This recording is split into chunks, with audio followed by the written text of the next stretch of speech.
Okay. All right. I think we should make a start now. So, good morning, ladies and gentlemen. I hope you're all well and staying safe. Um, I would like to warmly welcome you to a One London webinar titled Stocks and Shares Lifestyles. My name is Casey, and I'll be hosting today's seminar. So, we have two wonderful speakers, which I'll be introducing in a moment. But before I do that, I would like to establish some ground rules. Please, can you put your microphone on mute in order to avoid any interruptions or disruptions? Also, as the webinar progresses, I'm sure you would, have a lot of questions. Please feel free to ask questions relating to the subject matter on the chat section. So type in your questions there. My colleagues, Osarugwe and Akiwande, will be picking up your questions and then present it to the speakers during the question and answer time. Questions will be presented to the speakers at intervals during the presentation. All right, okay, so our first speaker, his name is Ogechi Aguma, is a chartered engineer with the Institute of Mechanical Engineers. He has a flair, for the financial markets, and he's a keen investor. He is the director of Shares and Investment Lifestyle Limited, a knowledge sharing platform purposefully built to turn everyday individuals to smart investors. Sharing his knowledge with the aim of creating financial independence for people's well-being is his passion, especially in this pandemic. And our second speaker, his name is Alex Daniel, is a human resource manager by profession, and he's a chartered member of Institute of Personnel and Development. He started his investment journey during the market crash of March 2020 at the onset of the pandemic. He has a passion for sharing his knowledge also and encouraging people to be purpose-driven investors. So, ladies and gentlemen, join me as I welcome our first speaker of the day, Ogechi Aguma. Over to you, Ogechi. Hello, thank you very much. I really appreciate the giving me the opportunity to join in this amazing platform. It's like you said, it's my passion really to share my knowledge. It's amazing the amount of opportunities that are out there every day, and how much we miss because one, we just don't know. And it's amazing how ignorance could actually limit one from fulfilling their destiny. And again, time is a powerful thing. There's someone who knows and there's someone who doesn't know. So both of you are on the same path. Someone who knows where the keys are, who knows what the rules are, will always get ahead of someone who doesn't know. And this is one of the things that I'm trying to do. And this is what Shares and Investment Lifestyle, if you know the end of the name of the company, lifestyle, is trying to imbibe this into us as a culture where we know this is what, these are the rules, these are the key points to driving your financial growth. I will explain in the slides, I will explain with some practical sessions, and hopefully that would give us and drive home the points a bit clearer. Okay, so thank you for having me, the team, for organizing this. Really appreciate it a lot. So I will be sharing my screen so that we can go straight into presentation. But before I do that, just want to get a feel of what the poll is in terms of what people know and don't know, in terms of your knowledge bank or so. So we've got a question, and we'll run that through the polls. So I think the poll will come up shortly on your screen. Can you all hear me clearly? Is it okay? Yes, we can, and we can see the presentation as well. All right, excellent. Okay, good. Okay, so stocks and investment, it's a lifestyle, and it's one of the places where the amount of money that do exchange hands is absolutely incredible. I will just start with that. And I can't wait to show you this. And I'm really hopeful that a lot of you will engage at the end. And I believe it to be very rewarding. Okay. So Shares Investment Lifestyle, the company I started back in 2020, started investing back in 2016. So I've seen a few cycles in the stock market. And as a company, we started off, kicked off in, call it early February. I decided to start a website to just document all the experience and knowledge I'd gained so far in my experience. And then towards the end of about the same time as well, I started the WhatsApp group, but the WhatsApp group was already too full. And then we had to move into a different platform, which I would share with you towards the end of this, our presentation today. And it's been growing. I mean, we have over 400 odd members there. So I would share that with you, and I hope you can join, because that's a good follow-up session for you. Okay, so as a disclaimer, just to be clear, that this presentation is for Shares and Investment Lifestyle. It's only for information purposes only. So please do your detailed research. An investment decision you take will be solely your responsibility. Okay, so you can get back more or less capital than you invest. Okay, so just to make that disclaimer there. Okay, so let's start off with this. Think about this. Just think about it. How many millionaires do you know who have become wealthy by investing in savings account? I rest my case. Okay, so the question here is, how many millionaires do you know who have become wealthy by investing in savings account? So the question here now is, if you invest in your savings account, would that make you wealthy? So do you agree or do you disagree? I'd just like to get some kind of feedback. So do you agree or do you disagree? So I'd like to just either on the chat group, in the chat box, can you just put some thinking down? Do you agree or do you disagree? I'd like to see what people think. So do you agree or do you disagree? Totally disagree, disagree, disagree. I don't think I know anyway. Okay, all right. So in this case, I agree. So what I mean by that is, why I said I agree is that how many millionaires do you know who have become wealthy by investing in savings account? So how many millionaires do you know become wealthy? I don't think there's none. So in reality, investing in a savings account would not make you a millionaire, okay? Will not make you a millionaire at all. It's impossible. So because your interest rate in your savings account would give you, say, what, 1.5%, 2%. The last time I got my interest rate on the savings account, I actually bin them. I really don't look at them because it's quite embarrassing. So you put in $1 million, you put in 5 million, you put in 10,000, you put in even 100, and you get 1% back, or 1.2%. It's quite ridiculous, actually. But if you really think about it, millionaires don't put their money in savings account. If they do, it's just waiting to leap to grab a more lucrative investment. Okay, so I'll just start off with this. We need to learn from the rich. So we're looking at how we can grow our finances. So you want to learn from the rich. You want to know exactly what the rich are doing. Okay. So I have various names here, and these are my mentors. I look up to them, especially the first name, Solomon. And this is Solomon of the Bible. As a Christian, I look into the Bible and I believe what the Bible says as a book and as a spiritual guide as well too. And Solomon is one of my key, mentors. And he has been the richest man in the world and will ever be the richest man that will ever exist. So it's a great mentor, man with great experience, and it's a great person to learn from. I also decided to go to Forbes as well to see other billionaires that are on the list, and this is of 2020. Okay, so on here we have Warren Buffett. His net worth is 89 billion. Okay, you have Jeff Bezos, Amazon's, the owner of Amazon. Warren Buffett, the owner of Berkshire Hathaway. Okay, you have Bill Gates, Microsoft, though now not the CEO, but stepped down, but of course he's the owner of Microsoft, 132 billion. And Elon Musk, the richest guy in the world now, and he is at 188. Do you believe that? 188, just to reflect on that again, that question again. 188 billion, that's incredible. That is a lot. Think about these guys again. Just think about these guys again. Now, if you realize that all these guys is not on cash, these are all paper wealth. Basically, this is based on the stock price of their investment. So they were looking at the richest guys in the world, and it was based on their share price. So that should ring a bell.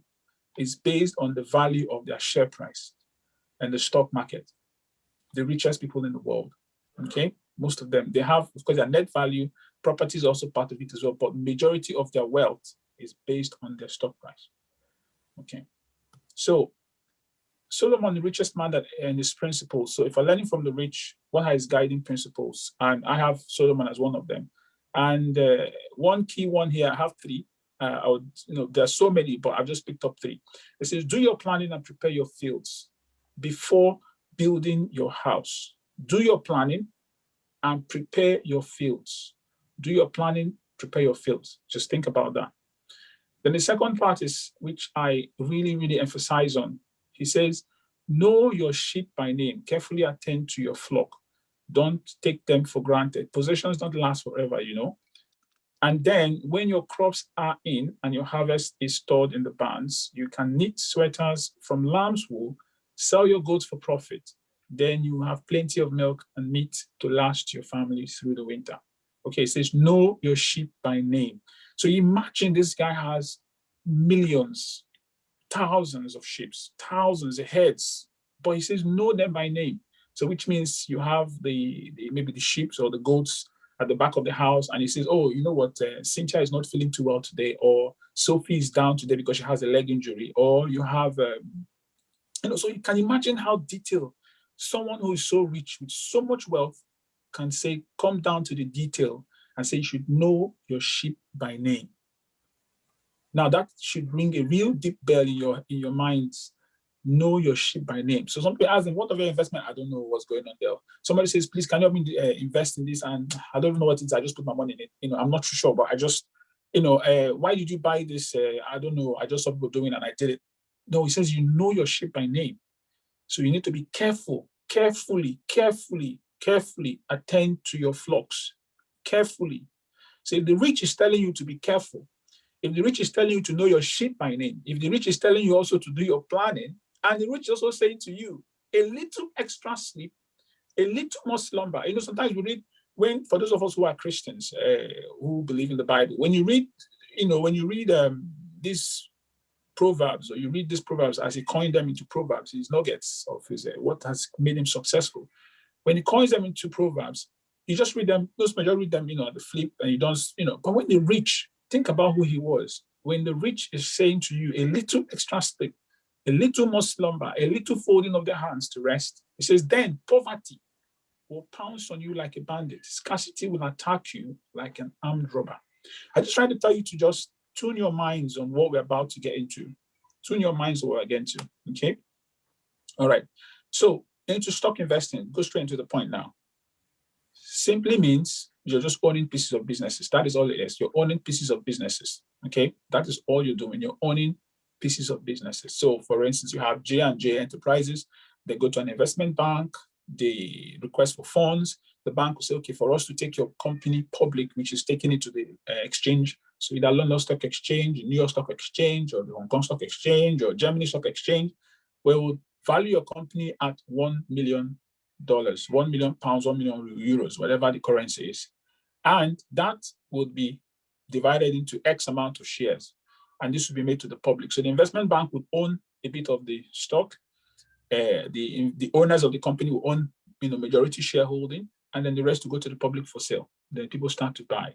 And when you buy it, you own a piece of the business. So when you're buying and investing in stocks, you are literally owning part of the business. So you need to know what you're buying. If you are buying into a good business or you're buying into a bad business. So you really, really, really need to know this, okay? So let's go into practical session now. So tell me and I forget, teach me and I may remember. This is one very famous saying from Benjamin Franklin, and I love this a lot. Involve me and I learn. So if you really want to get involved, I really want you to get on your keyboard now and on your mouse, on your laptop, on your phone. You really have to get involved. This is the only way you would know how this is done, okay? So open your web browser and let's just type this now in play. We're going to look at the share price of Amazon, Facebook, Microsoft. We're going to look at Digital Turbine, Neo, Boeing. Some of you may not have heard of Digital Turbine before. Some may not have heard of Neo. Some may have heard of it before, Boeing. So let's just quickly go into our browsers. So if you have your phone on the side, please engage. If you don't engage, you would not learn, okay? And you probably forget everything I've said just today if you don't get engaged. Okay, so let's take your browsers, go into your browsers, and you just type share price of Amazon. So we start now. I'm just going to browser right now. So pick a browser, just open up a browser, go to Google.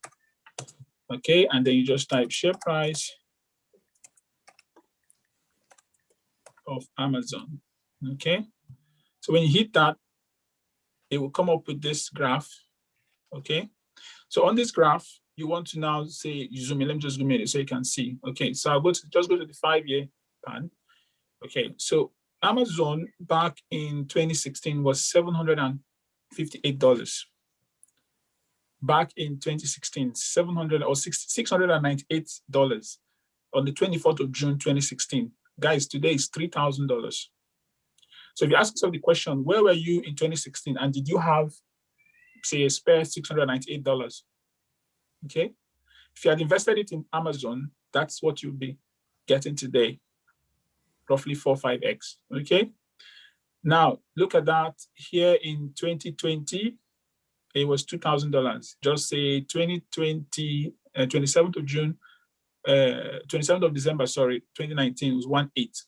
Okay, I know of a couple that I trained. They came to my house. I showed them how to invest in stock market and what to do, how to set up their accounts and everything. They were in my house for like 2 hours. I showed them what to do. The wife went home and she just got Amazon, like £10,000 worth of Amazon at $1,400. And I don't think she sold it in pounds. Okay, so probably she got more. And today, whatever it is, she's doubled her earnings. And really good doubling, if you ask me. Okay, so let's try the next one. We say we're going to look at, the next one was going to be Facebook. So let's just look at Facebook. Share price of Facebook.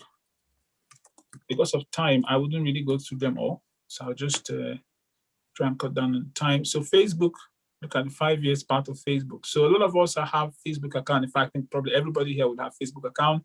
And we look at people's photos, new dressing, new kids being born, dedications and all that. We do that all the time. And in 2016, it was $113. $113. And today it is $257. $257. And now look at that dip here we had in March. Okay, $149. And there was a drop from 217 to $149. So what that simply says is, during the crash, we all, for those of us who are Christians, we were praying for the healing, for the deliverance, for vaccinations and all of that to come through. And while we were praying, God was answering, and God answered, and the reward is not even coming to us who are Christians. The reward is not coming to us at all. It's not, because we all prayed and we knew nothing about the stock market. We didn't invest. Your pension fund in some of the companies you work for are all in these companies. And as of 10th of January, it was that price. And here was 149. Okay, so if I expand that, and you can do this on your own. If you click on that and expand that, look at that, it will tell you that was a 31%, in fact, 32% drop in price. So if you had bought Amazon at the crash, you'd have bought at 32% discount. I'm doing this on Google, it's free, okay? And then today, you were looking at the peak here of just about that is 112%. So between March 2020 and the 4th of September, Facebook has gone up 88%. Okay, so while we prayed for the recovery and it did happen, the breakthrough for some people was 100%, 80%, 90% in profits. So if you had 100,000, what that meant is if you invested that in Facebook, you're currently today sitting on an 88 clean. Can you believe that? If you had invested 100,000 pounds in Facebook, you're currently sitting today at 8,000 pounds profit. Isn't that incredible? It's just incredible. So a lot of people are benefiting from this. I'll just give you one more company, then we'll carry on with so if I go to digital to buy, it's an example. The share price of digital to buy. Okay. So digital to buy is currently at $82. Okay. So as of, let's go back in time, where we can't forget that that's too far. 2017 was only 93p. Okay. So let's look at the crash. Let's zoom up again. The crash, look at that. The crash was $3.83. $3.83 in March 2020. So between then and now, to the peak, 2,152% increase in profit, 2,000% profit. I bought digital turbine at $8. Okay. I bought Amazon at $825 in 2016. I bought Microsoft at $88. Okay. So of course this is a profit, but I sold most of them prematurely. I did sell my Amazon just recently. I mean, my digital turbine. I sold my digital turbine at $68. If I just chilled a little bit, I would have gained a lot more. Because remember, if you buy it, say at $4, and you bought, say, for instance, if you bought a company share, you invested $50,000 in a company share or pounds at $4. Now, every $4 gives you 50,000. Every $4 gives you 50,000. Every $4 gives you 50,000. Okay, I think I rest my case on this point. So you get my point. So Microsoft is the same. Neo is the same. Neo was another great one. I got told by Neo, by my colleague who's going to be speaking to us in Sparks, Neo, June last year was $6. Neo is currently today at 42, 43, but that hit a high of 60, almost $60. Okay, Boeing is another one, which is a good point to also note there that Boeing, because of the issues Boeing is having as a company, which can happen to any company. So this is just so you know that a company can also go up and a company can also come down. Okay, so I just want you to have that at the back of your mind when you are investing. So for instance, I go the past 5 years. So Boeing have had a rocky start. They had $132 back in 2016, and they had peaked to almost $400. I know I'd seen them at $400 at some point, but here it's saying $379. Okay, and now they tanked to almost $98. I remember that day I was looking at my computer screen when they fell to $98. I had bought them at $330. But given that Boeing is a rich, big company, I thought, okay, this company is big, it's robust, no issues. But when they had the 737 MAX issue, then that, of course, crashed the price of the company. And then they had the investigation at FAA, and that was another long process, and that was ongoing for a bit. And then, of course, I think there were some political issues at the back end as well. And then the price started to plummet. But at the end now, they're back up again at 212. Again, this is an American company. And of course, the American pride stays on. So they would really want to revive this company. But we'll see how things go. They've had another issue again now. One of their engines, I think, in a 777. Okay. So guys, you may think that, probably when you hear me speak, you think I'm very knowledgeable. I'm not a financial advisor either. I'm an engineer by profession. So when you start understanding how the market works, when you start understanding how all this is put together, you begin to get a clear picture of the global market, a clear picture of the global environment and how the economy works. It's really interesting. But again, if it's something that brings money to the table, I think your ears should be down to the table to listen to what is going on and get involved. Please get involved. Okay, so I have just one more point to put up on here. Again, I just have a short quiz quickly. Okay, so James was approached about a business deal. Okay, so James was approached about a business deal, which he will invest £5,000. He was told he would get 80% return on his investment. He invested in the business without any investigation or research. His excuse was that he was too busy. Okay, so of course, James has his money, and James wants to, of course, make profit. James has children. James has a business, is maybe daytime work to do. He has all this stuff to do. And somebody told him, look, man, if you bring £5,000 right now, you get 80% return. And he just goes ahead to invest without any investigation or research. And he said his excuse was that he was too busy. So my question to you is, how would you best describe James? Okay, so I have answers here to pick from. Okay, so James is a brilliant mind. He's a savvy investor. He's point blank foolish, and he's careless. So can you just please put down some answers for me? I want to just get a feel of what you think of James. What do you think of James? Is he a brilliant mind, savvy investor, point blank foolish, or he's just careless? I'd like to get your feedback. Okay, D, he's careless, point blank foolish, careless. C and D, I like that. He's C and D, he's point blank foolish and he's careless. Okay, okay. All right, cool. So excellent feedback. For me, he's point blank foolish. Straight up, he's point blank foolish. £5,000. I was speaking to someone once, and I said to the individual, if you live in the United Kingdom and you're going shopping, for instance, £80 spending the size of your family will fill up your Asda basket. It depends on what you buy. Premium brand, mixed brand, whatever it is, would fill up your basket. So imagine throwing away £5,000, just throwing that away.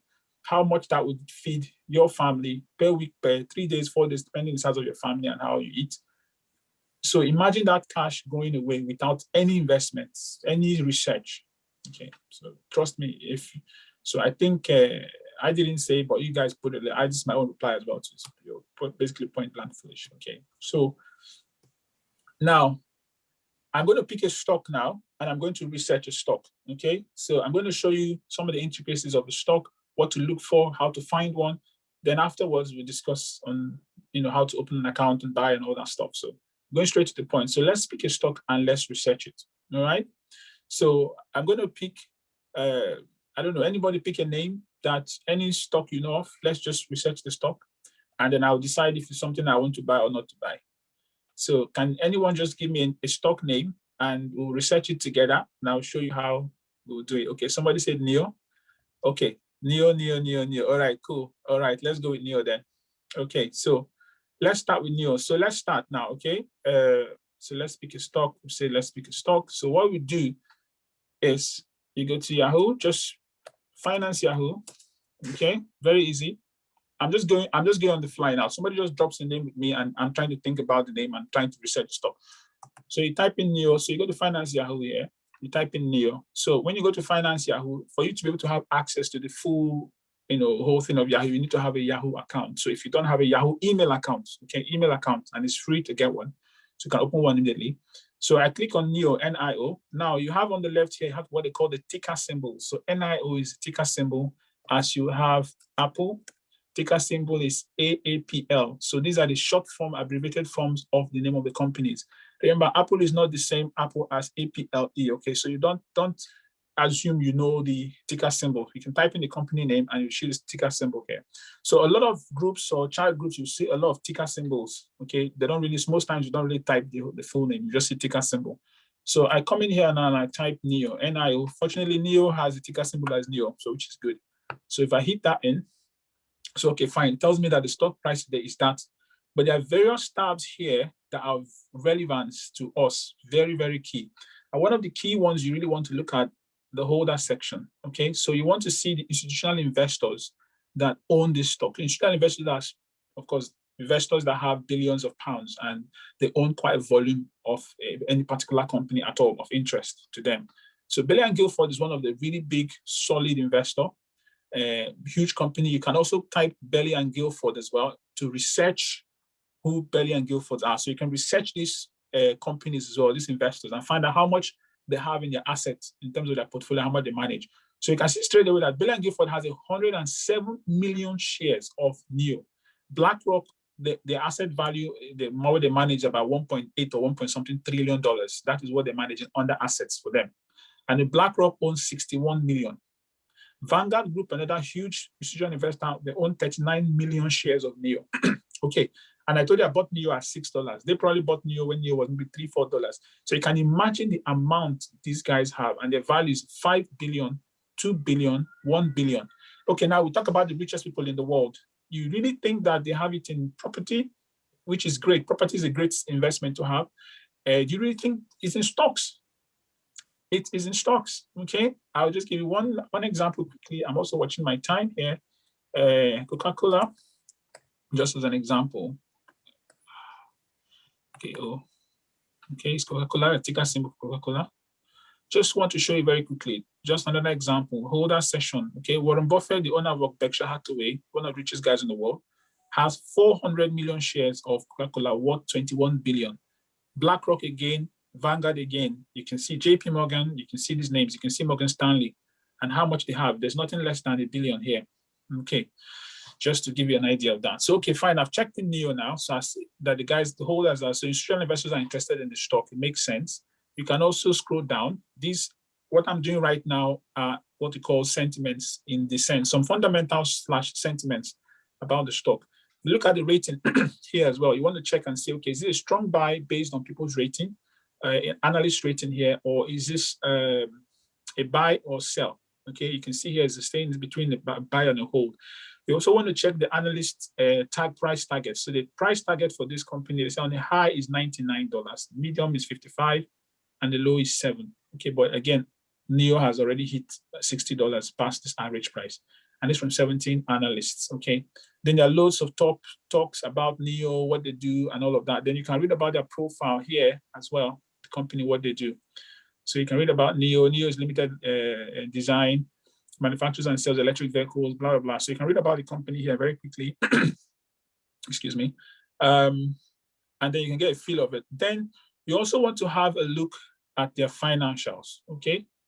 So when you check out the financials, you want to look at the balance sheets, income statement, the balance sheet, and the cash flow. And for that session, I'll have to show you what it is, but I'll use IG to explain that to you, okay? Then there are also conversations here and there are also charts, but I will not go into that yet because those are driven by sentiments of people, especially the conversation part, not the chart. This conversation is driven by lots of sentiments. And then I'll now just simply go into my IG account. So when you open an account, this is what you get, okay? And then I will just type in NEO. And of course, you'll probably reveal to you, okay, so NEO here will give you NEO. This is just basically shows you the chart. It shows you the graph here, okay? And I will then go into this section here. This is how you find it in IG. And I go to the market data. I have a video to show you where to find the market data on IG. It's on my website. It's on my YouTube channel as well. So you can see all this in detail. So if I go to the market data, okay, remember again, the description tells you what the company does, design, manufactures, and sells smart electric cars, the same.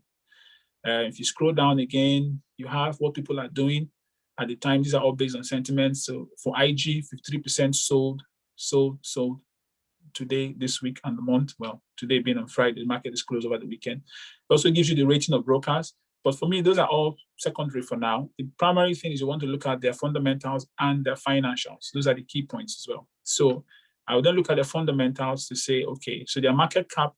The good thing with IG is that IG gives you a description of what the market cap means. So the market cap is basically all the shares they have out in the public, multiply that by the share price. That would tell you the value. So for instance, if you had 1 million shares and your share price is $1, so it means that your market cap is $1 million, okay? There are certain metrics here that you look at that will tell you if NEO is a good buy or not, okay? So their return on equity here is minus $4,000, which tells you 4,000%, which says that they are not yet making money, okay? But then they also have what they call the quick ratio. And the quick ratio here, it has to be above 1 for you to say they can pay back their debt. But again, that is already 0.4, which means they have, probably not be able to pay their debt back in that sense. The operating margin is 141% minus. So which means that the operating margin is basically the cost that is left, the cash required that is left after they've paid off their staff and all that, and this is what is left. So if you see the operating margin represents the percentage of revenue that is left over after they've factored in their cost of running the business and operating costs, pay wages, pay salaries, and depreciation and amortization as well. All that, what's left. So in this case, they're already minus 141%. Okay. Now, looking at NEO and their fundamentals, it doesn't tell well of the company. Okay. So if I look at income statement as an example, what they make year on year, if I go to the interim, it will show you year on year what they make, okay? And you can see here they're bringing in 4, 3, 1, and these in millions of CNs, okay? This is what they're bringing every month. For the income statement, you want to see what the diluted net is minus in this case as well. For the balance statement, I'm running them through fast, but quickly, but I'll just show you what it means. Now, for every individual, even as personal, you want to know what your assets and what your liabilities are. So the balance sheet is exactly the same thing. What's the total assets they have? How much is it worth? So total assets here is 34. And then what is their total liabilities. Total liabilities here is 26. So if you delta both, you would have a positive value, which says that these guys are positive in terms of their cash flow, in terms of their cash. The way I look at the cash flow, in this case, there is no showing interim, which will give you the current yet. This is still of 2019. But their cash flow will tell you what cash is available to run and circulate around the company. So as an example, here you have their capital expenditure. So normally the delta between their operating cash and the capital expenditure will give you the details of their free cash flow. In this case, it's already negative, so you can tell from 2019, but of course, the more data is available. If you go to Yahoo Finance, what I've shown you here, if you click on the finances, financials, you can see exactly the same, okay? And you can see the figures at the bottom, it's exactly the same, but it's a lot easier to visually on IG, okay? So now, based on my own sentimental analysis of this company, NEO, now, you also now step outside the fundamentals. A company that is new would not have enough cash yet. They'll still be in minus because of the owing. They're trying to generate money to inflate their business, okay? They would not, their fundamentals won't work out or look right at the moment. Their finances will not look right. But the business model, the business prospects of the company. So again, you also want to then go to YouTube to check, to see the videos they have on YouTube. Do they actually have a product? Is it really working? Not YouTube of other individuals. Other individuals will show that it's cool, but if you find people that have bought the car, they've used it, is it working? That gives you a feel of it, but just because of time, I will not really go into all those details. So on overall, you want to compare them now to see what are their competitors doing, like Tesla. Okay, Tesla is almost 400. We done this, Tesla was $2,000. They've done a stock split to $400, and they've also hit almost $700. Now they're back down to $600 just because of the issue with the cryptocurrencies. But again, the whole market is currently on a down state. So you want to know what is their competitor doing. The competitor is at that high price, and they are just starting up, and they're based in China, so they haven't broken into the US market yet. So based on the sentimental side of things, and also looking at the competitors, also looking at the holders that are interested in the business, it tells you that this company is going somewhere, okay? And they have a market share in China. So it's a company that I will be investing in, even though the fundamentals are not right. Now, this is why you call it a high-risk investment, comparing it with the likes of Apple as an example, okay? So if you're investing in Apple, just to give you a feel of the comparison of both. So if I go in and I just type Apple, this is my IG now, and I go to Apple as a company, just see the difference between both as an example.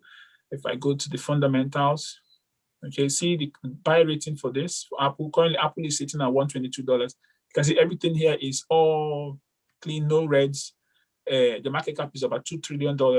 Okay, so it's not a rocket science. When somebody come and tell you, do you know the market cap of Apple? And you're like, I don't know. It's very simple. It's just the share price multiplied the number of shares. It's not rocket science there. And then you can see everything is all green. Their quick ratio is above 1. Their current ratio is above 1. Their PE ratio, their operating margin, you can imagine, is 24%. The last time I checked, I think it was about 36%. So which means after they've run the business, everything, they still have 36% left of their earnings, which is incredible. That's a lot of money, a lot of cash. So Apple is so rock solid. You can look at their net income, look at their total equity, look at their cash flow. Okay, also look at their free cash flow. If I go to the interim, and again, notice that for new companies, they may not have so much data to display. So look at 38, subtracting it from 3. That gives you the balance of their free cash flow. So they have enough money to give to shareholders, to investors, and also to run their business. Okay, so that just gives you a difference between NEO and Apple. Okay, two extremes. All right. So, but this is how I research a company. So if I'm going to invest in Apple, maybe for the long-term, long haul. If I'm going to invest in NEO, I'm investing in the infancy stage of NEO. So I should expect volatility. Okay, so I will be buying NEO. Okay, I'll be buying NEO because NEO is at infancy, and hopefully we only hope that they reinvest the money that they make and they put it back into the business, and then that starts to generate money. And once that starts to generate money, you see that their cash flow starts to go in the positive region. Same thing that happened with Tesla as well. They started generating money with the money they were making from the sales, put it back in the business, and they finally started going to the positive region. And if you're in that transition with them, you make a lot of profit. Okay, so how do I start? Okay, so first thing, you have to research an online broker and register with one. I just shown you IG. There's Trading 212. On the Discord group, I have a list of online brokers which you can pick from, research, and get into it. Again, now, even currently, there's a waiting list for people to get into it because people are beginning to understand that this is the way to actually through wealth. Okay, one of the ways, but one of the major ways. Okay, so you research the stock like I've shown you now. Okay, you clarify your objective again when you're getting in. If you want to buy the stock, why you're buying the stock, short term, long term, why you're getting involved in the stock, research it properly, make sure you know where you're getting in before you buy, and then you buy. And then what next? You need to, again, build character. If you're buying a company at infancy and you've researched company detailed, like I've done, surface, this like 40%, but you need to read through everything you've looked at. You develop character to hold and wait through the cycle of a business, because you're not just buying a company that you want to rise tomorrow to 100% and you take your cash out. Remember, I showed you graphs, 4 years, graphs spans. If you bought them cheap, some companies do so well quickly based on the era they're in at the time or the phase they're in. Okay, so you want to build character to wait. Don't sell so quickly because the market is dropping, or jump out and jump in very fast. You really want to be sure that you're getting to the right company and you stay put. Okay. And 2020 and beyond, I had a question to give some money off today, but I'm going to skip this part. Please don't blame me just because of my time. I would skip this for now, and I will just go straight into what I need to look at 2020 and beyond. There is supposed to be 5 minutes question at the end. Maybe best that I will use the question session to go. So my expectation for 2021, we have what they call gray swans and black swans. So black swans are events like we have coronavirus, when the economy just goes dead, everything crashes completely. 2008 is a black swan. For gray swans, there are things like, for instance, Donald Trump winning the election, which is like a big surprise to the markets. There's so many other surprises like that, like Biden and all of them winning, or Trump not winning the next election. Those are gray swans. Those affect the market a little bit, but not a lot. Okay, so hopefully we don't get any black swans in 2021. Hopefully the vaccination will be revival. So you have the EV is boom, which is a big thing, which is one of the ones that we know would like come up, but may likely slow down if there's a lot of competition in the market. But again, Tesla is leading the way, NIO is leading the way. We also have new tech making things a lot simpler. Now you can project your screens on the table. You can select menus. There are lots of new tech coming out now. Genomics is one of them as well. Sparks, which my colleague was speaking about very shortly. Again, I will not bother delving into Sparks, but great way to invest too. The reality of cryptocurrencies as well. We can see Bitcoin going up so high. A lot of people are getting involved in it now. This presentation was done. I had this particular slide. I had presented this slide last year, and it's amazing how well cryptocurrencies are taking off. Again, generation of wealth being taken off. So with the workforce returning back into business and a lot of people invested in the stock market, there's a lot of wealth transfer that will take place. Okay, so be prepared. All right. So I will hold off for now, and I'll just speak about my colleague. But before I do so, we have a session of just 5 minutes of questions, and then after that, I'll pass on to my colleague to speak to us on Sparks. So yeah, if you have questions, there's a lot to take in, but trust me, it's simple. Again, if you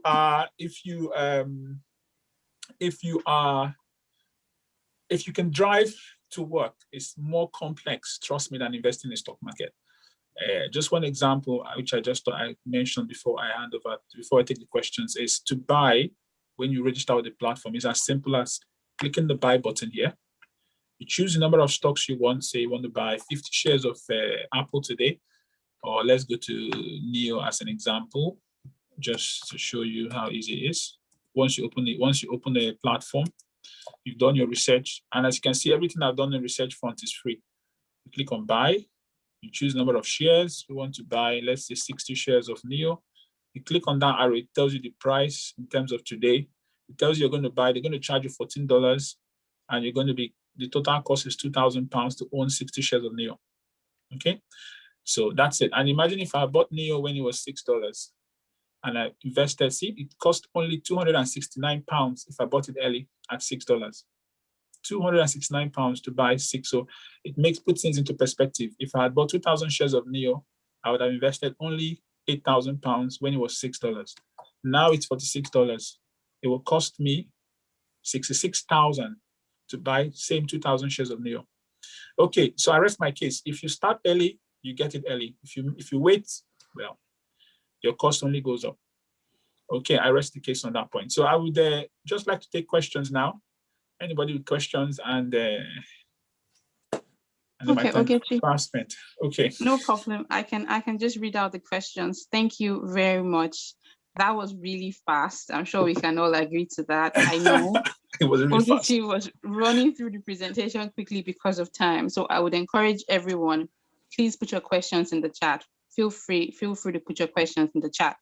There are a couple of questions here that I will run through very quickly. Okay. The first one was, how do you make the decision in knowing how robust or profitable a company is? What data do you consider about the company? I think you have covered that. Yes. Yes. The next question here is, how do we know what the symbols are when we start out? Okay, so initially you kick off with the watch list, all right? So you really have to start with the watch list. And yes, well, when my colleague finished his presentation, we'll speak about a Discord group. So I have, like, for instance, a watch list. I have created a watch list, and you can do this freely on Yahoo. Now, this is my watch list, which I have put in the Discord group. But again, like I said, I will hold off on Discord until my colleague is over, then we can discuss about it and how to join. But again, I have like lots of companies here, especially like charging EVs, which are like some upcoming companies, clean energy. You can see all their ticker symbols here. You can see their pre-market prices, which is before the market opens, normally 2:30 UK time, Monday to Friday. You also have their post-market prices when the market closes. And you can create this yourself on Yahoo Finance very easily. I can show you how to do it. If there's time after the meeting today, I could show you how to do this very easily. And then you can see their values. So again, the ticker symbols are all here, very easy. And that way you hear of a company's name, especially like as an example, if you click on Xpen now, when you check Xpen, you see other companies similar to that, which you can then start to see their ticker symbols again. The more you get into it, the more you start to see more names, more companies, and they start to, everything starts to make sense. So yeah, I'll just hold off on that question for that one for now. Thank you very much. A very important question. Can we get the presentation slides? I will try and give the PDF version. Okay, no issues about that. I'll try and get the PDF version across. Thank you very much. Next question. Why do you advise to stay in? Because I remember you had talked about, not jumping in and jumping out. So someone says, why do you advise to stay in? What if your stock value has increased a lot? Why not cash out and take your profit? At what point should you cash out and take your profit? Okay, I have written about this and also done a video on it on when to sell your shares. So I will ask to watch that, read the blog, and also watch it on the YouTube channel. So this is my website. I would ask you to please visit the website and also, when should I sell my shares? So yeah, you've got lots of fruits. When should you pluck it? So it'd be advised to go to the website and please read the blog. And then again, hopefully you join the Discord group. We can have a bit more chat. But again, it all depends on your motive. Like I said, it's a long-term, short-term for you. If you also have to research the company, know the prospects of the company, where can this company really head out to? And if you bought them really cheap, nothing stops you from taking profits. But again, you want to not do it prematurely. Like I said, I sold my digital turbine at $68. Meanwhile, it hit $80, and it's likely to go $100. But I sold it at $68 because I thought I had hit a good profit from $8 to $68. I mean, I was like on some serious percentages. I bought a company called Onelondon. I was 1,400% in profit, and I had made a lot of money. So I sold that. I still have some shares of the company. So yeah, it depends on what you want to do. Sometimes you need cash. You can sell from your fruits, not your seed. Please don't give away your seed. That's a different topic. But put your seed in the ground, you sell your fruits, you give your fruits away. So don't give your seeds out. So yes, different reasons why. So, but please read the blog, and I also have a YouTube video on it as well. Okay, very fair. I know we have very few minutes left in the question and answer session. How do we know companies to target at an early stage? Wow. You're asking really good questions. Very, very interesting question. Now, we also have, okay, on our website as well, on the forum page, just to give you a bit of an idea, on the forum page, as a group, we've come together and we had put together this particular article, which I really love so much. And it just goes back to show all the technologies that we believe are the future. So we have hygienic food, we have EV charging, we have, and this thing was written last year, sometime in November. And we have blockchain, we have renewables, we have nuclear fusion, we have gig economy, we have space tourism, esports. So all you need to just, if you want to just Google these companies and find out companies in the space of 5G, companies in the space of quantum computing, cloud computing, you would probably just see storage, or you would see a lot, renewables. Companies will shoot at you, you just pick them up and you start to research them. Again, that's why it's advisable to be in a group. So you can now hear names of companies, you can see names of companies, you can start to research. I mean, Neo, I didn't know about Neo. My colleague told me about Neo. So, and I just went into researching it and I found out it was a good buy. My colleague also mentioned to me about BioNano. I never knew about the company and I started research. So sometimes these companies, because you're involved, these names will come to you. Trust me. It's amazing. Okay. Thank you very much. There are a couple of other questions, but I will take what I think to be the most relevant now, which is, please share your social media handles and website, please. If you can type that in the chat for us, so we can just copy and paste that, that will be very helpful.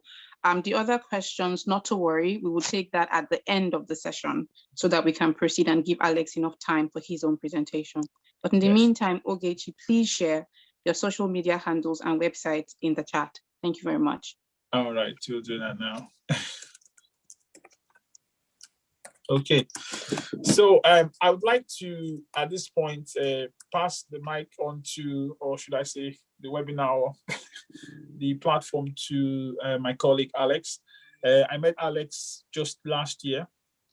Incredible. He joined, he was part of one of the presentations I had given, just as I'm doing just now. After that, Alex got in touch with each other. We started talking, then we're on the WhatsApp group. And he has been very keen, very diligent. I can't overemphasize that.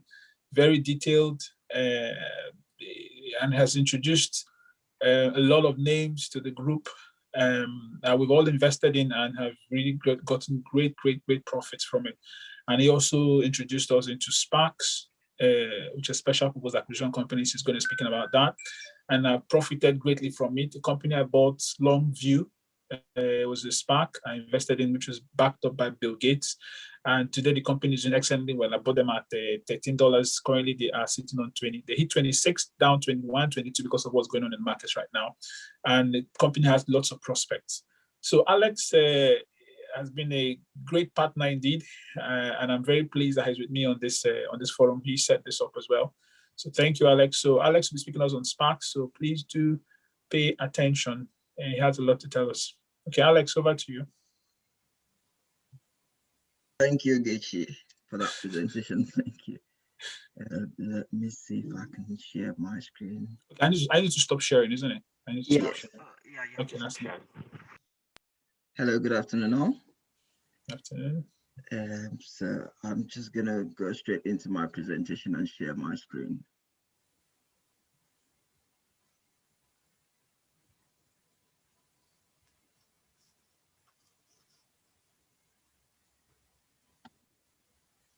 I hope you can all see my screen now. Yes, we can. Okay, Yes, we can. So we're just gonna do, I know Ogechi has talked about fundamentals and all that, to look at fundamentals before you invest in a company, but SPAC is slightly different from that, and I'll explain why SPAC is slightly different. So before we go into that, I think we've got a poll to run. Can we just run the poll, please, so that we can? Yeah, please, can you just take time to answer yes or no to one of those questions?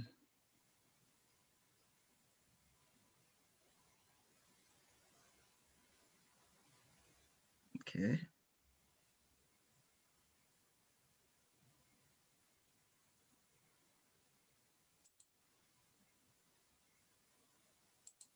Okay, I'll just give people some time to do. About 61% of people have responded. I think we can just end the poll now. So I can see that 76% of the people have not heard about SPACs before. So yeah, we're just gonna take it there.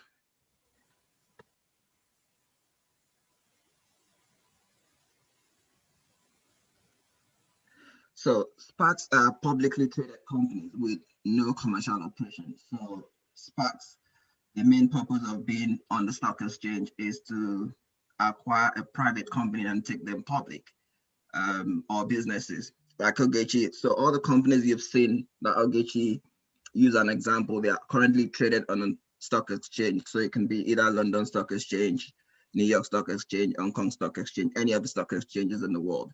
But with SPAC, they're listed on the stock exchange. They don't have any product. They don't have any service.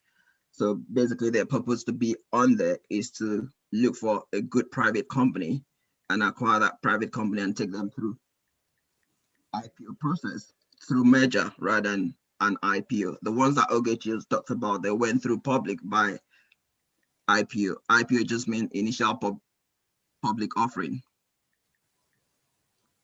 How do we then know which SPAC to buy and which one not to buy? Or what do we do to look at the SPACs, and at what point do we get engaged in SPACs? So with SPACs, you can either invest once they are listed on the stock exchange or wait till they identify a target. So you can either wait till they identify a target or wait, or once you have a SPAC, so you can research on a SPAC, you can look at the names of SPAC companies and then say, okay, these are the companies I would like to invest in. But my own approach is to wait till they identify a target, because you can actually check on that target to see, is this something that I'm familiar with? Is it something that I intend to put my money into? Is this a company that has got a prospect? So if the company doesn't have a prospect, there's no point investing in a SPAC.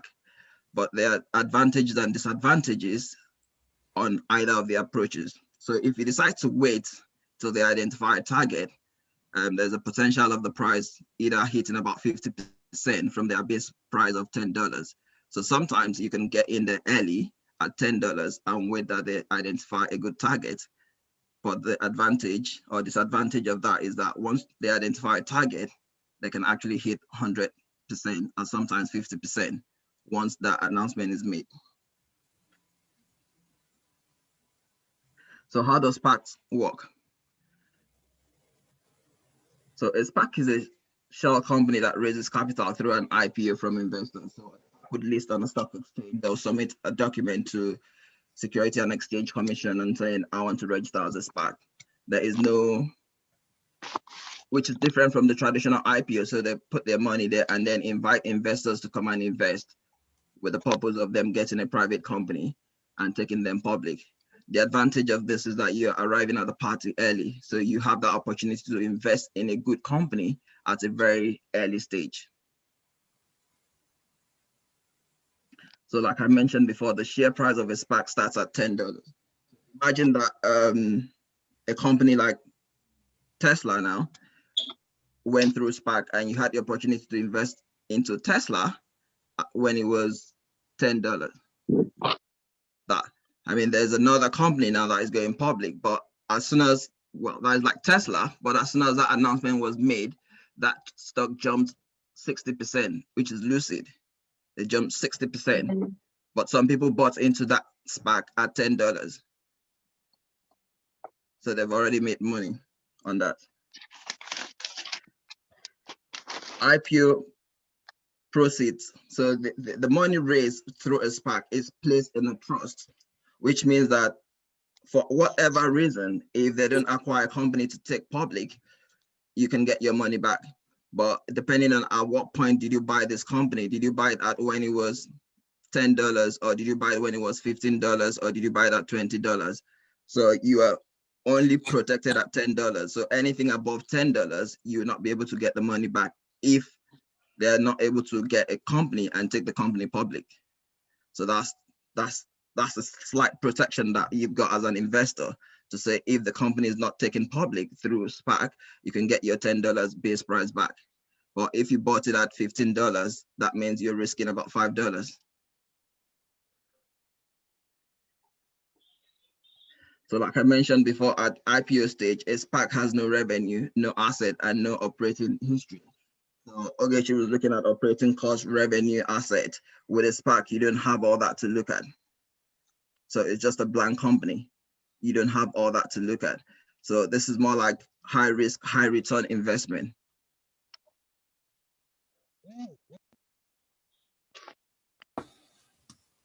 So most people who invest in SPAC does that on the basis of the founder's expertise. So you look at the names of the people involved in a SPAC. Have they done that before? What are their antecedents? Have they been able to take a company public successfully? Yeah. How many have they done through? So you look at the name of that SPAC and look at what they've done in the past. And that would give you an idea if you should invest in a SPAC or not to invest in a SPAC. So SPACs are normally backed by sponsors with proven management team. So basically, the management team helps to support the private company that they acquire and take them public, because most of the sponsor will then become part of that private company. And most of the sponsors within a SPAC have already worked in investment bank before. They understand the market and they have the knowledge to be able to support the private company and take them public. So we're going to look at who benefits within the SPAC structure. So there are three key players within the SPAC structure. So you have the business, you have the IPO investors, and then you have the founders. We're going to look at how they benefit through this process.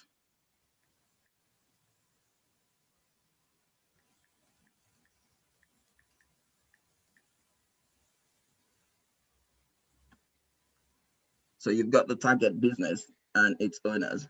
So what are the reasons why a business would consider going through SPAC rather than through traditional IPO?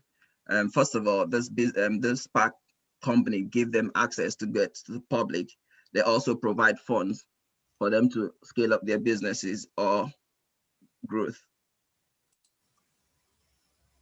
And there's also the ability for them to project their financial profitability, to project what they're going to do in 5-10 years time, which is not available through traditional IPO. Because if the company tells you that, okay, in 2022, I'm going to make X millions of dollars in terms of revenue, in 2024, I'm going to make another X amount of dollars in 2024. So that gives you an idea of their profitability, and that would then enable you to decide if you're going to invest in that company. Obviously, they have that investor presentation, and you can actually look at it. Is this projection actually viable or not?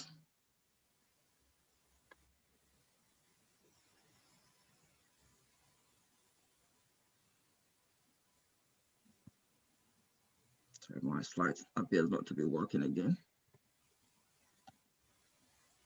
Okay, there you go. So IPO investors. So who are the IPO investors? They are just you and I, like retail investors, and then you have the institutional investors. So what are the benefits for them in there? So you have the opportunity to co-invest with successful founders. The downside protection until closing of the business. So the downside protection is what I mentioned earlier, to say if you buy a stock at $10, if they're not able to go public, you get that $10 back. But if you bought it higher than $10, whatever the difference is your risk in that business. So the ability to invest early in good companies is the reason why retail investors go into SPAC. So if you buy a SPAC at $12 and then the price hit, say $30, $50, it can go up to 100. So you have that opportunity to invest early before they even trade on the public exchange market.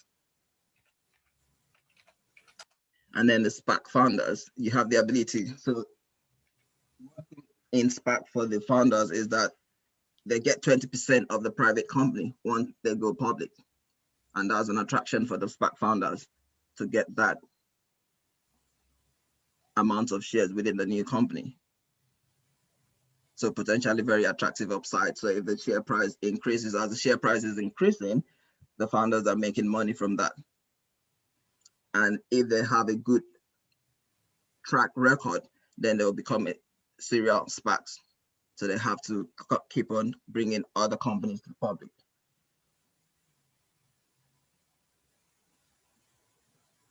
So we're going to look at the comparison between SPAC and traditional IPO. Why are companies in favor of SPAC rather than traditional IPOs? So that would give you an understanding why there's so much IPO. I think in 2020 was the peak of SPAC coming public. So the timing. So with a SPAC, when a SPAC is registered on the stock exchange, they have between 18 and 24 months to acquire a business and take the business public.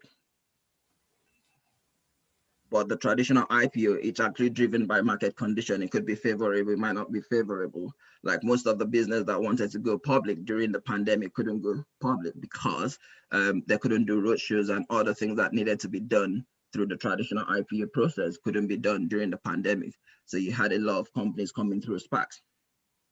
And also, once a company has identified a target, it takes between 2 to 3 months. So it's very quick. It's a very quick process for them to list on the stock exchange.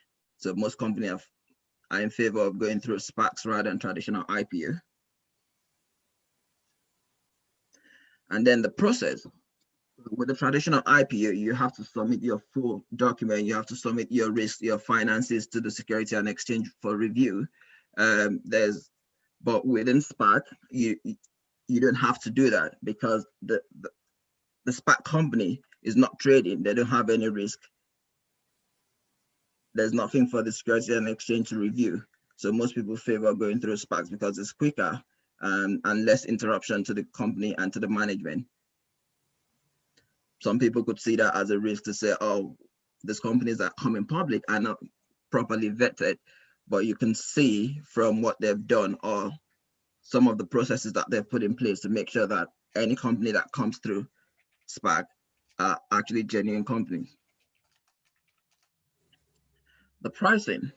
So you're sure of the price from the onset to say, okay, I'm buying this share for $12, I'm buying this share for $10. But with the traditional IPO, sometimes they could say, oh, this company is going to IPO at, say, $20, and they end up IPOing at $50, and you don't have an option than to buy it at that point. So you're not certain about the price. You're not certain about the price. And that's why most people would invest in a SPAC rather than the traditional IPO because they're sure of the price of what they're buying, and the market risk is very limited.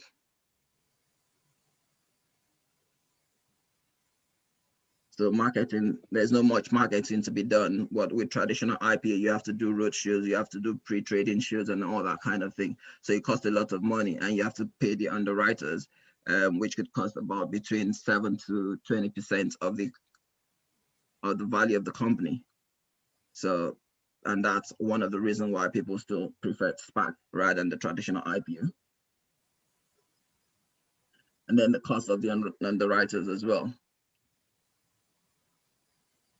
And then you have others, which is dedicated experience and proven experts to actually help the new company.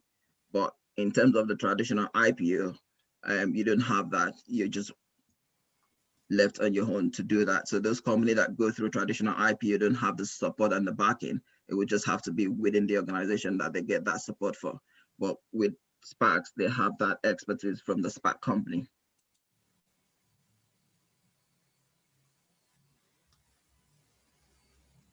So you can see from this graph, you can see from 2018 to 2020, the comparison between SPAC IPO and non-SPAC IPO. You can see from 2018, you have non-SPAC IPO going up.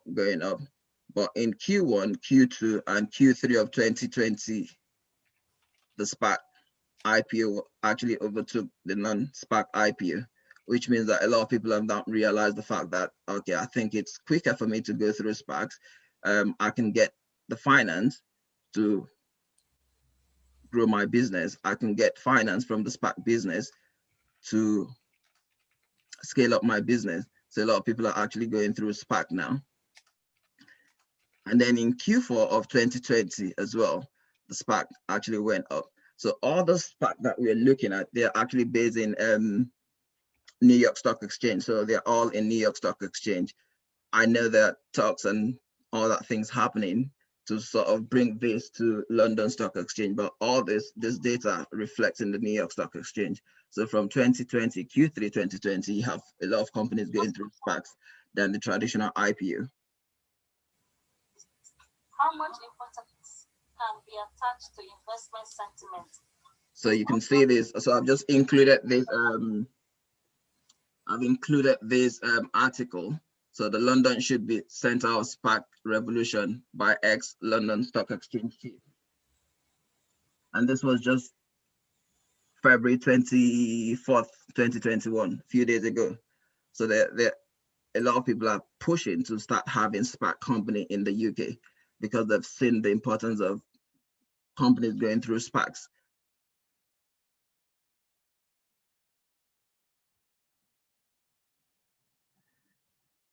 These are some of the websites that could actually help in terms of tracking SPAC, having information on SPAC, what companies are there as a SPAC that you can actually benefit from.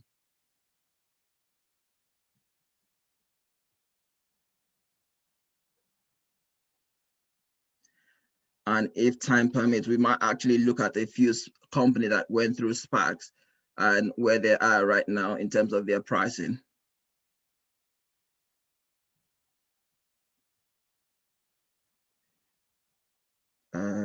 Yeah, that is, thank you for listening. That's the end of my presentation. Thank you very much, Alex. We have a couple of questions that are SPAC specific. Okay. So I'll take those ones immediately. And then when you have answered those, we would then have a general session for questions to cover shares, stocks, and SPACs. Okay. So the first one is, there's a question about what an IPO is. We know that it is initial public offering, but do you have a few more words to explain that, to expand that, please? So before you get listed on the stock exchange, you have to go through an IPO process. An IPO process is just basically a process where you can actually sell your shares and raise capital on the stock exchange. So when organizations are listed on the stock exchange, they offer shares. So there's a share that are outstanding, and that shares will be offered publicly for retail investors and institutional investors to buy. So that's the initial public offering. So it's an offering to the public generally, rather than offering it to only a group of people. Yeah, it's an offering to the public, because once they are private, you can't buy shares into it. So once they're listed on the stock exchange, that's the initial public offering where the shares are offered to the public for them to buy. Okay, thank you. A very important question. What is the downside risk of SPACs? Okay, like I mentioned, the downside risk of SPAC is depending on when you bought into a SPAC. So if you bought into a SPAC, say when a SPAC is at $20 and then it pulls back and they're not able to go public, or they're not able to acquire a company to take public, then the difference between your $10 base price that is covered and whatever you paid over that is the risk within SPAC. Okay. Another question, can you explain a bit further what you mean by SPAC companies are not trading? Okay, so SPAC companies are just a blank check company. So you imagine you register a company and saying this company doesn't have any trading, don't have any operation, but the purpose of this company being on the stock exchange is to acquire another private company and take them public. So they don't have any finance, they don't have anything for you to look at in terms of revenue. Their sole purpose being on the stock exchange is for them to acquire a private company and take them public. Okay, so if I understand you correctly, in the first scenario that Ogechi explained, we are buying shares directly in the company that has gone public, that is listed by itself. Correct. Then for the SPAC, instead of me to buy the shares in Apple directly, maybe the SPAC has acquired a small company with promise up and coming, I would acquire shares in the SPAC instead. Yeah, so the small company, because they are privately owned, you can't buy into a privately owned company except you are a private investor in private equity. So Yes. members of the public cannot buy shares into a privately owned company. So you can only buy that through a SPAC. So if a SPAC has identified a privately owned company and said, I'm taking this company public, you can then buy into that SPAC company. And when they merge and become public, you now own the share of that company. So just like you have the opportunity to invest early into a company, even before they go public. Okay. You will still be investing in the small company, not in the SPAC. You'll be investing in the SPAC at the time because the small company is not traded publicly Not yet yet. traded. Yeah. Okay. Okay, thank you. Someone said, please, can you show us the slides for the key links again? Okay, I can put them in the chat. Thank you very much. Okay. Another question, what is the best way to research SPAC as there are no accounts? Okay, the best way to research SPAC is to look at, like I mentioned, you have to wait for a definitive agreement to be made public in terms of looking at the company that they're going to take public. And most of this company is based on their concept. So they have a concept to say, okay, I'm going to produce a battery that can last maybe 2 hours or 3 hours, or a battery that can last 3 days. It's based on concept. And then you look at that company and said, okay, is this technology possible? And then you look at the people behind the SPACs. What have they done in the past? Have they been able to successfully take a company public? What are analysts saying about this company? So you look at analysts would obviously have a view about SPAC and what the company that they're taking public. So that's the best way of researching SPACs. So for instance, go ahead, I'm sorry. Sorry, the one that Ogechi mentioned, the long view that is being backed by Bill Gates, they're actually making a mobile scanner. So they're an ultra scan system, which is mobile, you can carry it with you. And they're already selling, but they don't have their account in public. So, but you know that concept will be viable in 10, 15 years to come. Okay. There's a question that says, can it go below the $10 base value? Yes, it can go below the $10 face value. That's a good question. Now, depending on at what point it went below the 10 pound value or the $10 value. So if the company is already public, you're not longer protected. But if it went below the $10 value and the company is not able to acquire a private company and take them public, then you'll still be refunded at your $10 base. Okay. A question, is that why SPACs are called shells? Yeah, so that's why they're a shell company. Okay. The question here, how do you assess the strength of a SPAC to forecast its ability to acquire a company within the 24-month window? So like I mentioned before, you have to look at what they've done in the past, okay, and see where they are in their journey. So you have some SPACs that would have maybe Churchill Capital 1, 2, and 3, and 4, and 5.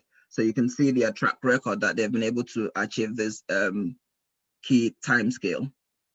And it's always good to buy into a SPAC when they have a definitive agreement. So the 18 to 24 months time is when they register with the stock exchange and they have that time frame to take a company public. But once they identify a target, it takes between 2 to 3 months to take the company public. So if you buy it in at that time, then you have between 2 to 3 months to take the company public. And there's a difference between definitive agreement and intention. So some of them have an intention, non-definitive agreement. So there's a difference between definitive agreement and non-definitive agreement. So if it's a non-definitive agreement, it's not binding. So the company can say tomorrow, I'm not taking this company public again, and there's nothing that would happen. But if it's a definitive agreement, you're sure that within the 2 to 3 months that this announcement has been made, then they will take the company public. Okay. Is there somewhere we can monitor these developments? Is it also on Yahoo Finance or those links that you shared? So what you will find in Yahoo Finance is the company. So you find a shell company. We can look at some of these shell company or some of the SPACs on Yahoo Finance. You'll find those there, but you will not have the keystone. So once there's a definitive agreement, they'll tell you in Q2 of 2020, we will be taking this company public. And Q2 is a 3-month span. So if it's a Q2, you know, okay, it's between this time and this time. If it's a Q1 of 2021, you know, it's between January and March. So once there's a definitive agreement, they'll tell you Q1, Q2, or Q3. Okay. Couple of more questions. Thank you very much, Yeah. Alex. Is it advisable to look out for SPAC that are below $10, so that $10 or below to invest, as the funds can be returned if they go public? Yes, but most SPACs at $10 don't have definitive agreement. Because as soon as they announce that definitive agreement, people know the company that are going public and people start buying into it and the share price would go up. All right. So it's really tricky. So it's about you getting in at the right time. Yeah, it's about you getting in at the right time. But you can actually look at SPACs without definitive agreement. So for instance, the Churchill Capital that is taking Lucid public, you can say, okay, Churchill Capital has got Churchill Capital 6. I'm going to buy into Churchill Capital 6 and know that once they conclude the Lucid deal, this is the next deal that they're going to focus on and they're going to bring something public. Okay. So it's about what your risk appetite is. Right. Another question, are the concept companies startups? Some of them are startups and some of them aren't startups. So like Butterfly, for instance, that is going public through a SPAC is not a startup because they already have product, they're already selling, but they're only operating as a private company. Okay. So you have Thank another you. startup, you have other startup that are saying, okay, I'm going to build my factory in 2021. I'm going to do this in 2020. They're all startups, but some of them aren't startups. So you can actually wait till you have that definitive agreement and then you can do a research on the private company and find out where they are in terms of their journey. Okay. So generally speaking, SPAC are high risk? Yes. In one word, it's high risk and high return. But a lot of companies are favoring going through SPACs now than going through traditional IPO. Okay. What is Q2? Second quarter? Yeah, second quarter, yeah. Okay. Okay, someone was trying to edit the question that she had put forward. So I think you have answered the questions that we have so far. We have about 9 minutes or so. There are a few questions that we haven't taken from the shares and stocks session. So if you don't mind, I'd like to also visit those. Yeah. Ogechi, are you available? Yes, I am available to take that. But before I do, I know that time is fast spent already, but I just want to cover just a few points that I think will be very relevant to everyone who's listening. So I'll just quickly share my screen. Let's see if we share my screen. And I thought to share this very fast. In line with what Alex has been saying, I noticed that some questions have been asked, and I think the answer would just be to assist with the answering of the questions again to Alex. I guess he's probably spoken about this, and the link will be given to you. Is a company's Fast Tracks. Alex actually introduced me to this as well. So this is all from Alex as well. So here, basically, you can see where you have Find a SPAC as an example. Okay, so this gives you a complete list of all the SPACs that are currently available at the moment. And you can then go in here and then add a filter. So you can choose stages. So these stages tell you if they're forming, if they found a target announced, if they're still seeking a target, and if they're. So if you go in, just take them all as an example, what Alex was speaking about just now.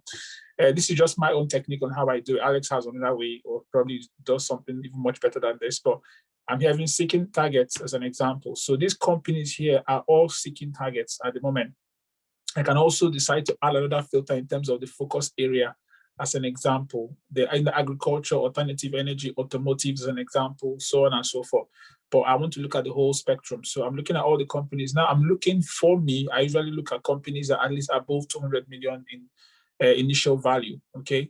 So when you check them out, say, let's decide I pick on this A and E bridges. Now, remember, these are companies that are still looking for a target. As you can see, there's no target name here. You can see their current price is $10.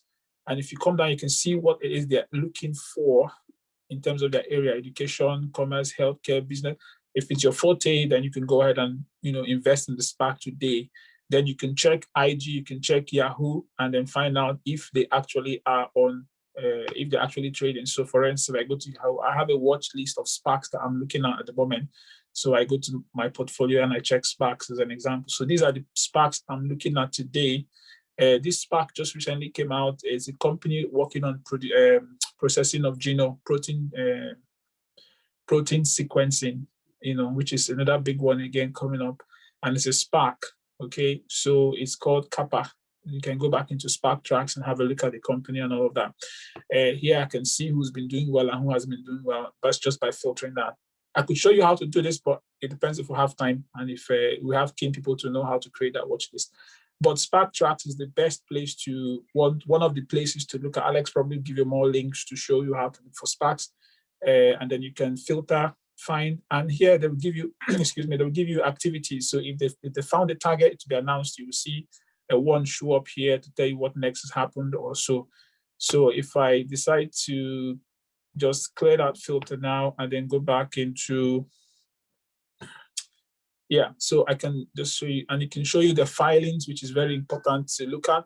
Some of the detailed documents you look at. I would not really go much details. Probably if you come onto the Discord group, you can have a one-to-one chat with myself, Alex, other people in the group, and we can show you a lot more on how to go into Sparks and research them. So here again, you can go, and each of these Sparks, most of the time they have their websites, okay? So you go to their website, you read up about the Spark, like I said, read about their news pages, what they've done, who are the key makers, who, have they done Sparks before, all that. Most of them have websites you can go to look at them, and they're all blank check companies. So you just buy in and you're good to go. Okay, so that's just my contribution on Sparks. A really great way to invest. Like I said, I found Butterfly, introduced by Alex as well. Alex seems to be the name picker in the group, which is really doing a very good job.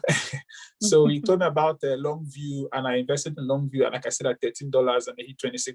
But I'm keeping the company long term because they are into scanning. So mobile scanning, basically you connect your scanner to your mobile phone and you can scan pregnancies, you can scan tumors, you can scan at home, but it's more for professional use, but it's about £2,000 for the scanner. Just plug into your iPhone and you're good to go. And backed up by Bill Gates as well. So that was a great company to invest in. They were called Longview, but the company they were taking public was called Butterfly. So Butterfly already had products and they went public through Longview, Spark. If that makes sense, maybe that would hopefully connect the dots for you, for some of you that haven't yet. Okay, then one more point I wanted to raise up or discuss again was on this. I thought to share this with you. This is just one slide. If you want to take a picture of it, it's fine. So this particular slide here is for your investing. So when you start with stocks and shares, including Sparks as well, if you're resident in the UK, you can start off with this. It's the best way to start it. So I'll just put mom, dad, Shehu, Dara, Junior, and Sophie as your kids. Okay, just assuming you have 2 kids. So for you as an individual, you're allowed £20,000 for every financial year, which ends 1st or 5th of April every financial year, to input in 20K. So 20K. Remember, you can do it as stocks. You can do it as cash ISA. As I noticed, a lot of people had cash ISAs. You can put them as cash ISA, as you already know. But, and then for the kids, it's $4,000 each year. Okay. But for stocks and shares ISA, okay, you can move your cash ISA right now into your stocks and shares ISA. What that means is for a cash ISA, you probably get 2% or 2.5% as your profit. Okay. Interest, sorry. But you can put that money into cash, into stocks and shares ISA. Okay, and if you have it as a stocks and shares ISA account, you can use that whole cash to buy stocks and invest. And whatever profit you make is tax-free. Can you imagine that? So let me give you an example. You invested into Microsoft, or you invested in Apple 4 years ago with your stocks and shares ISA, and now it's 4x. So let's say for that financial year, like NEO as an example was $6, and NEO has hit $50. So you maybe 5x, 6x of your cash, okay? All that money is tax-free. All that profit is tax-free. Let's assume you invested 10,000 all in your stocks and shares ISA for that year, and you've now made 6x of that money. Your ISA account now is worth £60,000. You still have another 10,000 to put in. Now you can sell part of your NEO if you choose to, and reinvest into another stock that could give you another 100, 200% or 50%. You can keep growing that account. So your 10,000 could become £200,000, depending how well you invested. And you still have £10,000 to put in. Now, that's just for Shenhu as an example, who is the dad. You have the mom, another 20K. You have Junior, 9,000. You have Sophie, 9,000. If you have 3 kids, 4 kids, you're allowed £9,000 each for each of the kids. And all this money is tax-free. And you being the dad or mom, whoever is going to manage the accounts, will be the one can open the account, of course, for yourself, if your spouse has an one, they can open for themselves as well. And you can link all accounts if you open with Hargreaves and Lansdowne, where you as a dad can easily go into each of these accounts and buy stocks and sell, keep, hold, and do what you want. So you're allowed £58,000 a year, and all the profits is tax-free. So this is the best place to start. When this pot is full, in my opinion, remember that for the kids, you don't have access to the money. You only have access to the money. The kids have access to the money when they're 18. So assuming I invested £5,000 for my son when it was $6 at NEO, okay, my son's account now balloons amount to roughly times 5 of that money. 5,000, I have £25,000 already for my son in that account just from NEO alone, and I sell it and leave it as cash or invest a little bit. Already he's got his money for his deposit. If I had done that earlier on, that's what would have happened, okay, for him. Set to go already for the next, he's not yet even 18. Okay, and maybe he has another 10, 15 years to go. So depending on how well you invest the money, you can really grow your account. So this is what we're trying to show you and welcome you into this world. I mean, think about digital turbine was $4 pre-COVID. $4 is $88 today. So even if you had invested £2,000 for your child in digital turbine after doing the research, just think about what they would have had in their accounts today. Okay, let's say the company didn't grow, it dropped by 10, 15%, no problem. It's better than the company, provided you have the shares. Hopefully, if you've done your due diligence properly, will rise up again. And if it does rise up again, you have a potential for the company to make profit. So these are the opportunities. This is there. You can also use your stocks and shares ISA to buy stocks, SPACs as well. So you have 58,000 tax-free. So guys, yeah, we've laid it on the table. So more questions, and I just thought to share this part to you. Okay. I know that we were scheduled to close this meeting at 10:40. Okay. Casey, what are your thoughts? All right, we can take maybe one or two more questions for Alex or Ogechi. Maximum of 2 questions, I would say. Okay. There are some SPAC questions, there are some share questions. There's a question here that says, this is share related. It says, is IG a broker like Trade 212? What are the pros and cons of finding the right broker? Okay, so IGS is an online broker, same as Trading 212, but IG has got a bit more presence, as I would say. Trading 212 is trying to gather more people in with buying, investing very free, using should I say, incentives to get people to get in. Both great companies, because sometimes you get some stocks on Trading 212 that are not on IG. So sometimes you get IG, but most of them are Trading 212. What I've found that as experience from me, I've had IG for the past 4 years now, so or more, 5 years, going to 5 years. And I found IG really, really good. Their graphs are good to interpret and use, like I just demonstrated on the screen. Lots of easy, very, very easy interface and very easy to understand. Some people even have IG account mainly just because they have access to the data and all of that. But Trading 212 is not that user friendly. Okay, so that brings me to discussing quickly, just very briefly, about Discord. Okay, and Discord is it's an amazing platform to be on. Kind of develop the platform to what it is today, and I'll just quickly share my screen and I will show you at the end, just very briefly, how to join in to Discord. Okay, so Discord is where we meet. So we're on WhatsApp group, and on WhatsApp group we're about 257, 200 or 30 people. We decided to migrate to Discord because Discord is more robust, and we're close to 412 people now, and people are joining in every day. It's like, this is just because I keep deleting the names, joining in every day. So we have stocks on stock discussion, we have penny stocks, we have cryptocurrencies, we have SPACs. All the SPAC names, you were asking, how do we get names? There are lots of names coming up as we pick the news on the Yahoo Finance, YouTube, anywhere. This is Butterfly, posted this recently. Stock news, we do post, things, even ARK Investment, some of the names that she's investing in, stock she's buying in and trading. We have top gainers and losers, properties. There's a new post I just came out on property about 5% mortgage. You can get up-to-date info on that. Lots of people are posting that in. Events are coming up. We have share your trade. Okay, share your trade here. Stocks people are buying and selling, and when they buy them, when they sell them, what they've done with them as well. As you can see there, we have ask any questions as well. So any question at all you have, just ask. You have 400 people to answer. So yeah. Then you have online brokers. So that's why I was referring to the group as well. So online brokers, I've posted some of the online brokers here. I've also decided to put down again a comparison online broker. So you can read up on all the online brokers you have in the UK if you're based in the UK, if you're based in the US, if you're based in Canada, if you're based in Nigeria. You can read up on that. So again, it's all in here. Now, if you join, please, there are key points you need to note. Okay, so when you join, these are the rules. Some are just like a welcome page, you get that. And then you go to the rules channel. So as you can see here, when you put that, it says, please go to the rules channel, read and accept. If you come in initially, you only see these 3 channels. You would not have access to any of these channels at all. But then you need to go to the rules channel and you need to accept the rules. Okay, so you need to accept the house rules. You need to click this once. It's a switch. If you click it once, the channels will come on. If you click again, it will go off. Okay, it means you don't want to accept the rule. So you click on it once. Then if you want to see people what they buy and sell and when they sell, you need to click that as well.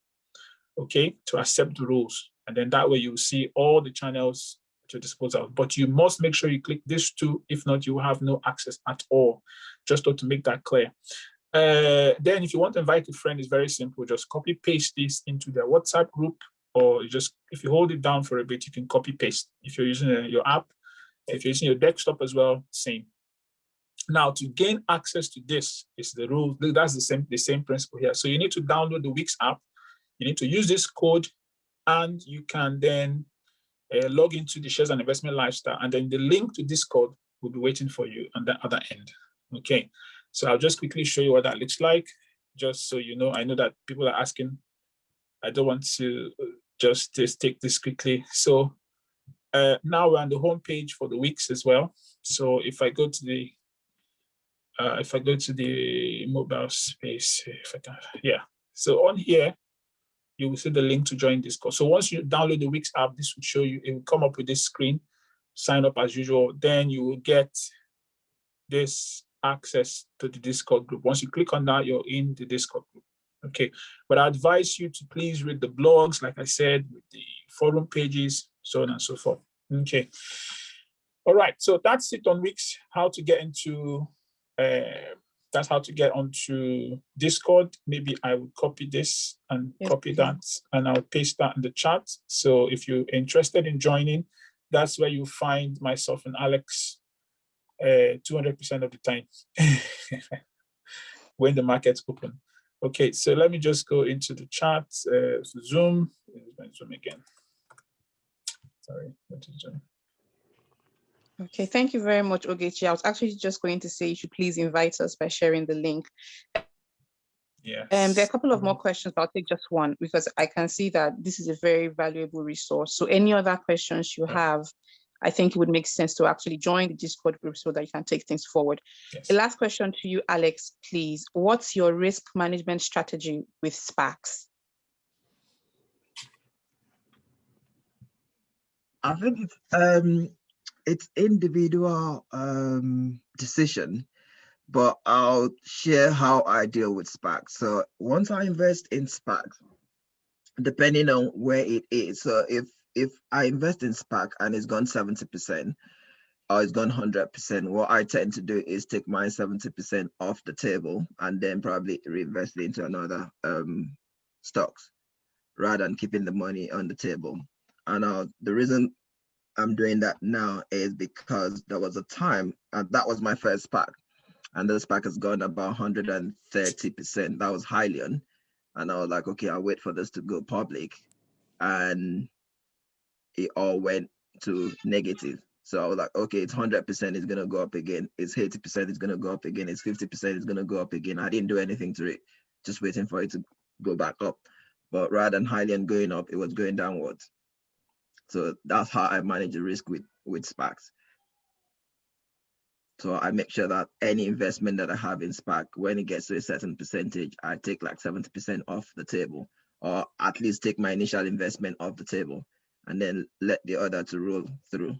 I call them house money. So it's not, so you take your initial investment. So if you're putting 2K into it and your money has gone to say 4K, you better take out the 2K and then allow the other 2K to go and then reinvest it somewhere else rather than waiting for it to get to 200 or 2000%. Okay. Okay. Thank you very much. And thank you, Ogechi, as well, for what you have posted in the chat. So if I understand this correctly, stepwise, we download the Wix app first. You put in your registration details, you register, and then you use the code that is in the chat, 14H060. Yeah. And then to actually join the shares and investment lifestyle, you log in with that. Yeah. Then the link to the actual Discord chat is on the home screen. Yes. Okay. I would encourage everyone, please take a screenshot of this chat or copy and paste it, somewhere on your phone so that you can follow these steps. Thank you very much. I will now leave the floor to Casey for final comments. Thank you very much, Osa. Thank you so very much, Ogechi and Alex. This session has really been a light bulb moment for me personally, and I have taken a thing or two from this webinar, and I hope you have too. So I just wanted to highlight that the presentation slides and the video of the sessions will be available. So in the next couple of days, we'll send it out to all the attendees. So check your mailbox within the next couple of days. Again, in bringing the meeting to a close, I just want to thank everyone for joining us this morning. I want to thank, Ogechi, Alex. I want to thank AKW, OSA, Fwex, Pastor Shegs. I really want to thank you for your efforts in putting this together. Thank you very, very much. And I think we've come to the end of this session. Thank you very much, and see you later. Thank you. Thank you. So see you on Discord, hopefully. Like I said, we're there to take any questions you have. So I wanted to show how to create a watch list on Yahoo, but again, the meeting is over. So I know that the sponsors and the organizers would maybe shut down at some point. But if you're willing to hang in for 2-3 minutes, I could show that to you. Or if you want, and everybody's busy, it's a weekend, when you come on Discord, we can arrange a meeting. So your choice. So okay. Quick question. Can you add your invite link to the chat? I mean, okay, no. So generally we try to avoid giving the invite link directly. The reason being that we want people to be able to go to the website to actually read up at least some of the blogs and have an understanding of what we do before they come into the chat group, because we don't want people coming to the chat group and not having an understanding at all of even what we're on about. So even when you share with friends, please do use the same steps to share with friends, because that way they get to at least know what they're getting into before they get into it. It's better that way, and it's also good for you inviting someone to the group, that they're not just jumping in, but they know what they're getting into. They know they're reading up the blogs, they're reading the website, they're seeing what is informed. They're informed before they get in. Okay, so you're not really holding someone by the hand all the time. That makes sense. Okay, so there is actually another session that is about to start, or it's supposed to have started in the last 5 minutes. So great. Sorry guys, so if you have any queries, if you have any, if you need more details, please engage with these guys directly. They've shared their social media